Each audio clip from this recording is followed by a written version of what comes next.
நபியே, சாராயத்தையும் சூதாட்டத்தை பற்றியும் அவர்கள் உம்மிடம் கேட்கின்றனர். நீர் கூறும், அவ்விரண்டிலும் பெரும் பாவம் இருக்கிறது. மனிதர்களுக்கு அவற்றில் சில பயன்களும் உண்டு. ஆனால் அவ்விரண்டிலும் உள்ள பாவம் அவ்விரண்டிலும் உள்ள பயன்களை விட பெரிது. நபியே, தர்மத்திற்காக எவ்வளவில் எதை செலவு செய்ய வேண்டும் என்று அவர்கள் உம்மிடம் கேட்கின்றனர்.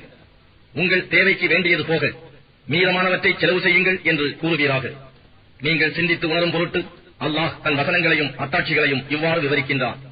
மேற்கூறிய இரண்டும் இவ்வுலகிலும் மறுமையிலும் என்ன பலன்களை தரும் என்பதை பற்றி நீங்கள் தெளிவு பெறுவதற்காக. அனாதைகளை பற்றி அவர்கள் உம்மிடம் கேட்கின்றனர். நீர் கூறுவீராக, அவர்களுடைய காரியங்களை சீராக்கி வைத்தல் மிகவும் நல்லது.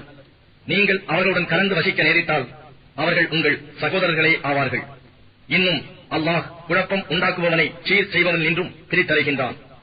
அல்லாஹ் நாடியிருந்தால் உங்களை கஷ்டத்திற்கு உள்ளாக்கியிருப்பான். நிச்சயமாக அல்லாஹ் மிகைத்தவன், ஞானம் மிக்கவன். Quran Voice Tamil Subscribe, stay, Maran